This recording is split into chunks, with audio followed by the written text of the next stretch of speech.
Tears of the Kingdom is out. It's been out for 7 months. People have been playing it. People have been talking about it. There's been all sorts of analysis videos discussing whether that game was good or not. I think it's great. I think it was worth the wait, but the wait was still too long. And now that that game has been out for, literally 7 months, I think plenty of people are already wondering what Nintendo is working on for the next one. We spent 6 years waiting for a sequel to Breath of the Wild. So that plus Aonuma talking about how they probably won't do a direct sequel to Tears of the Kingdom just makes me wonder what exactly they have in store. Most likely, I imagine they're going to change the art style, change up the primary mode of gameplay. Like, they've been talking about how they're not going to use Ultra Hand again. So I'm wondering what kinds of things that Nintendo might have in store for the next 3D Zelda. So in this video, we're going to talk about what I actually think is going to come for the next 3D Zelda, what I want to be the next 3D Zelda, and what Nintendo should do in the next 3D Zelda. So first of all, I think Nintendo is planning something big for 3D Zelda, something more different than Tears of the Kingdom, at least when it comes to like comparing it to Breath of the Wild.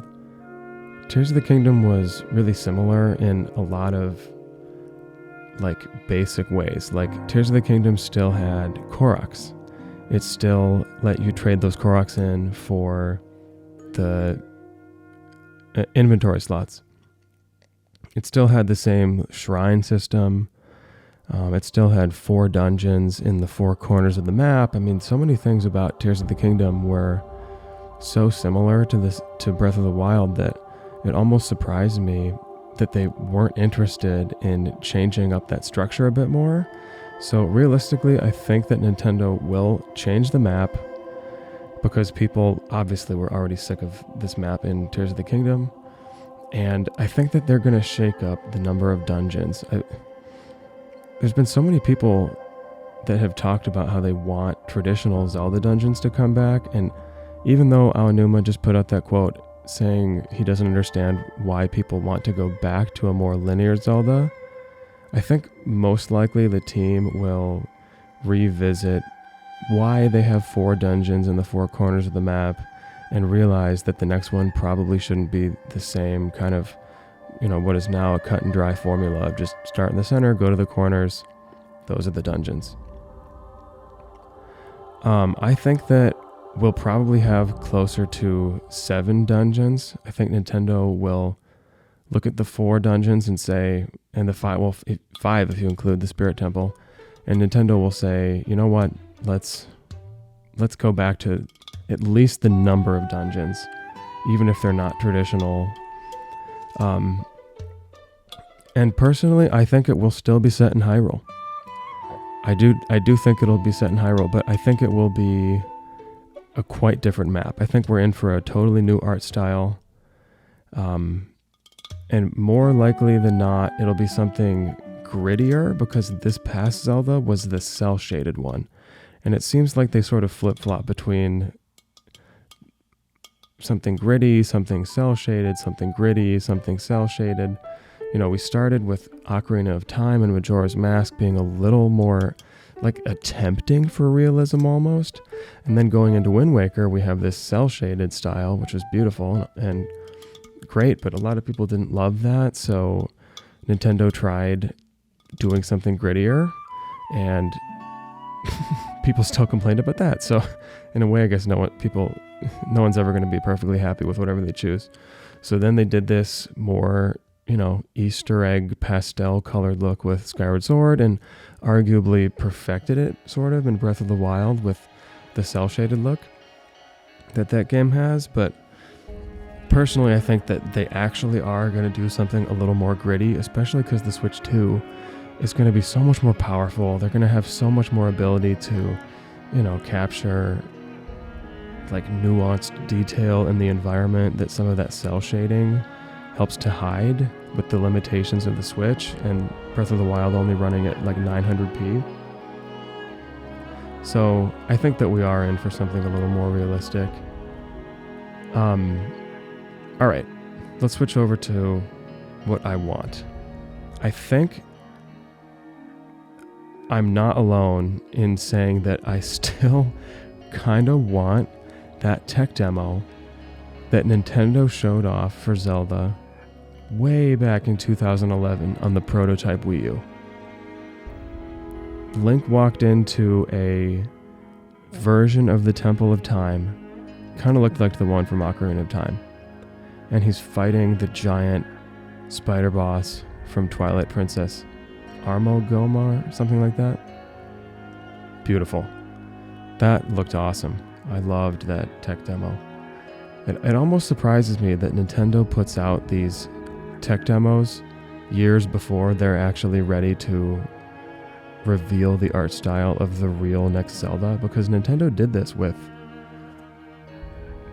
done this like multiple times. I believe they did this before Ocarina of Time and Wind Waker, and those versions of Link didn't look anything like the actual game. I mean, Link was a chibi character in Wind Waker, and Nintendo did it again in 2011. They put out this tech demo which showcased a almost Unreal Engine looking Link with, detailed textured hair and Navi flying around him as he walks into the Temple of Time, and like this giant spider is just crashing into the walls, making all these stones crumble from the ceiling. It's a really epic, arguably more traditional Zelda experience. It looked like something that we have seen specifically in Twilight Princess and in Ocarina of Time, more so than what we got in Breath of the Wild.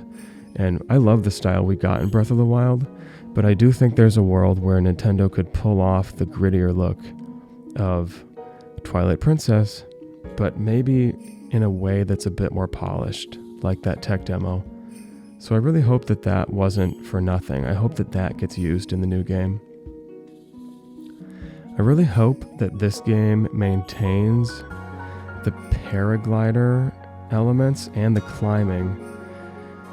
And I'm kind of torn on this one, but I think that they should stick to getting rid of Alter Hand.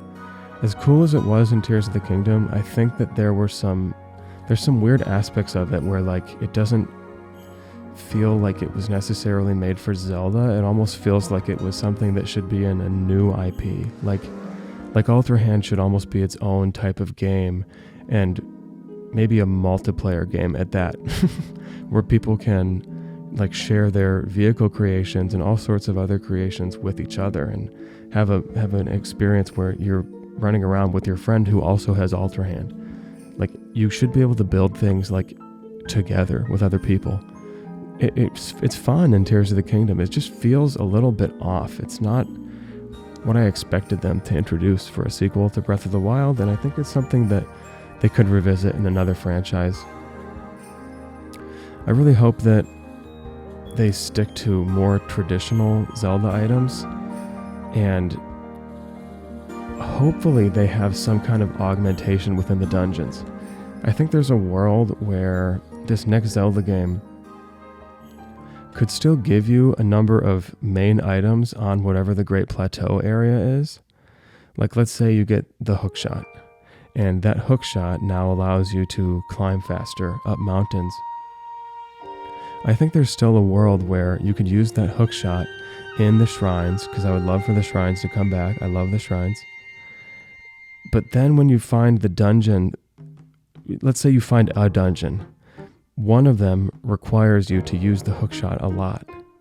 But within that dungeon, you notice that there's like hookshot markers really far away or something, and you can't quite reach them, and maybe you can't climb the walls or something. And then to maintain the traditional Zelda dungeon nature, you could have a mini-boss, and when you beat that mini-boss, you unlock a specific upgrade for that one item. So let's say that boss gives you like a double hookshot, so you'd get a second one. Or maybe you get an upgrade for the hookshot that allows you to launch it further. That way you could still have stuff within the dungeon that feels like unique, interesting content where you unlocked something partway through and then gained a new ability to progress through the dungeon that you didn't necessarily have when you were starting the dungeon. And it would give you something cool to fight the boss with that you don't have in the overworld before doing that dungeon. That's just an example of like how they could do the hookshot. I think beyond that, I have a couple of other ideas. I think that you could almost build the entire Zelda game around the hookshot. And here's sort of a crazy idea. The hookshot is the main item, the main traversal item, along with maybe the Master Sword.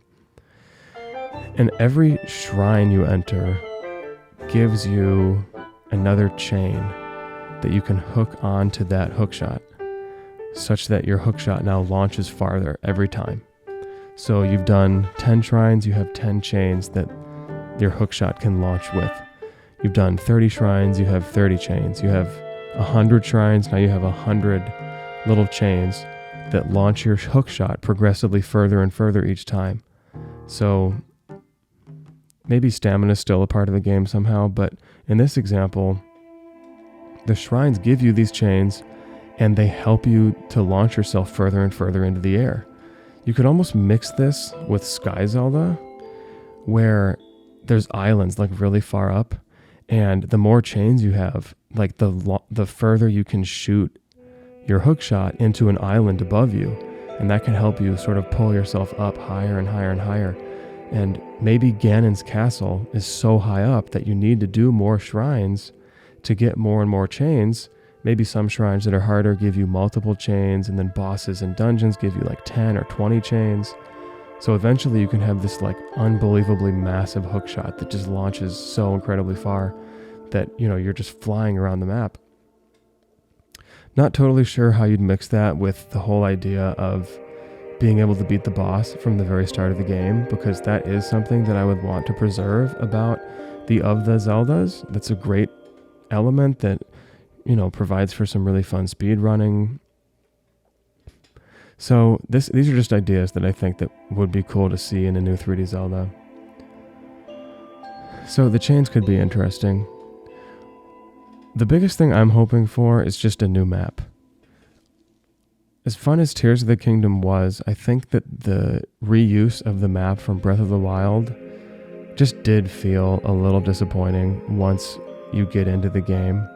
It's tough when you jump off the Great Sky Island to land back on Hyrule Field and realize, like, oh man, parts of this just do look similar.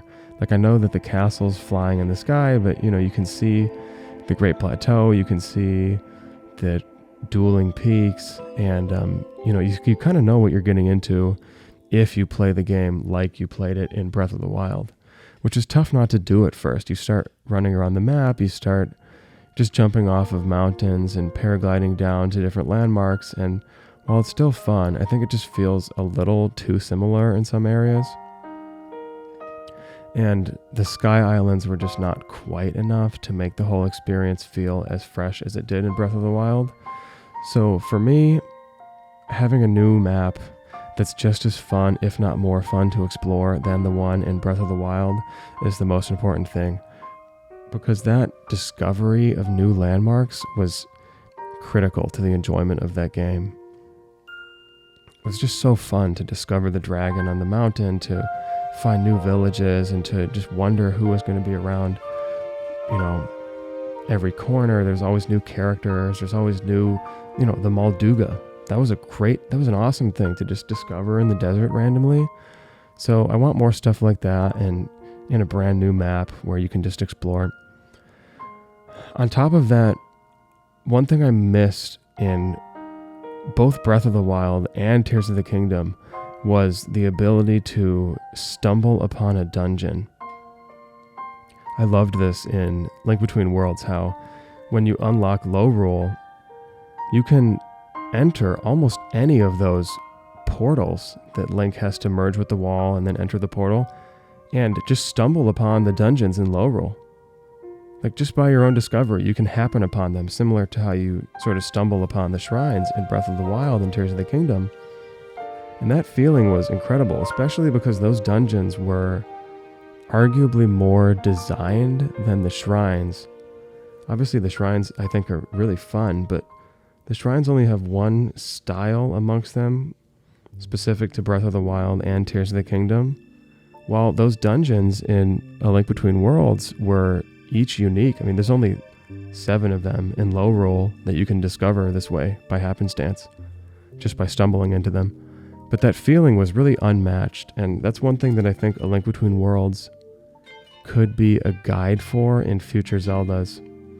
I think there'd be a lot of value added there. It was very frustrating in Tears of the Kingdom that I could, and did, sort of stumble upon the fire temple in the depths, and then run around and think like, oh, there's these giant rocks everywhere. Let me throw some bombs at these and just blow stuff up. But that specific type of pink rock, that marbled rock, you have to use Yunobo for some reason. Like in a game as free and open as Tears of the Kingdom, they require you to use Yunobo to break this specific type of rock. It's just a little frustrating that you can't do that dungeon the minute you discover it. I don't like stumbling into an area and then being limited by a game that is otherwise telling me to do everything out of order, in whatever order I want. I mean, they tell the story out of order. They're encouraging you to do everything out of order. And yet, this one thing, the dungeons, like one of the coolest parts of the game, or what should be one of the coolest parts of the game, I can't do once right when I stumble upon them. I don't know, I find that frustrating, and I wish that you could just walk into a forest in the next Zelda game, see some crazy temple in the distance, use your limited stamina to climb a rock face the correct way, and then reach that temple, and then just do it without having to do some whole side bit where you talk to a guy. And I think that would be a really important thing to accomplish in the next Zelda. Alright, as far as what Nintendo should do to please fans, this is just going to be based off of the sentiments I'm seeing floated around on YouTube a lot. I think Nintendo should focus on a story that doesn't disappoint this time. I think so many people thought that Tears of the Kingdom was going to have an amazing story, and people saw that rendered art for Ganondorf before the game released, and everyone thought, oh, this is the best Ganondorf. This looks awesome. I can't wait to see what type of Ganondorf this is, how his villain is, just what his motivations are. And yet, the Ganondorf in Tears of the Kingdom just is barely fleshed out at all. Like, he doesn't even know that Sonia and Rauru have secret stones until he attacks the castle with the Moldugas. And then he sees her use the secret stone to power up her Dragon Ball Z laser. And then he realizes oh, there's a secret stone, I need to get that. It's just strange that his plan was a little happenstance. It's strange that Rauru was so naive about keeping an eye on Ganondorf when he walks into the temple in that cutscene. It's strange that Zelda doesn't remember that they just fought Calamity Ganon, and then she goes back in time and meets Ganondorf, and she doesn't immediately realize that that's the same evil, and tell Rauru about that, and then just tackle him on the spot. There are so many things about the story in Tears of the Kingdom that are really weird, and I think that they need to get the story right in the next game to make fans happy, and to show fans that they are more committed to maybe not the Zelda timeline, but at least some level of continuity. The Triforce appears on that central, in Lookout Landing, the Triforce appears in the center, on the ground, on that centerpiece that moves aside when you enter the little bunker they have there. The Triforce is in the game. The Triforce is in Breath of the Wild on Zelda's hand when she holds back Ganon in the final boss fight. So it's strange that the Triforce shows up in both games, yet it's never talked about, and it's completely overshadowed by the stupidest named thing in all of Zelda, being the Secret Stones. In theory, the Secret Stones are a fun idea that they enhance the user's power, and that's a little bit more targeted and interesting maybe than just the general oh, the Triforce can do anything. So in theory, I like what the Secret Stones do, but it's such a stupid name. I just wish that they would have renamed the Secret Stones Tears of the Goddess, or Tears of Helia or something, so that we could have another relic with a cool name, or just go back to the Triforce. Like, why is the Triforce relegated to just this weird piece of lore that doesn't even matter anymore? So that's kind of a frustrating element. I think they need to get the story right, specifically to make fans happy. And I really think the other important thing that they need to do is make sure Aonuma and the higher-ups understand what it is that longtime fans of Zelda miss about the old games. I think they need to take a good look at what they've made with Breath of the Wild and with Tears of the Kingdom and understand that, like, the freedom is awesome, but the freedom is replacing maybe just one too many elements of old Zelda that could still live. Like, you can have your shrines, you can have your open Zelda, and still have a linearly designed dungeon. Like, literally just imagine you take all the dungeons from Skyward Sword, great dungeons, and just throw them onto the map of Breath of the Wild. Like, in the middle of the forest in Skyward Sword, you have that dungeon where you fight the Stalfos in the middle, and then at the very end of it you fight Girahim. It's a great dungeon. There's literally no reason that dungeon can't just appear in Breath of the Wild, and just the main gimmick of the dungeon just be one of the abilities you get on the Great Plateau. And then you upgrade that ability somewhere in the dungeon, and that's like the thing you unlock for the dungeon that limits their progress through it. So I don't see why they can't do that. I don't see why Aonuma has to have freedom in literally every part of the game, such that the dungeons are just kind of worse in Tears of the Kingdom, and to some extent Breath of the Wild, because they're more open, and every time it's just, find the 5 terminals. So I think that's what they need to get right in the next Zelda to keep people happy.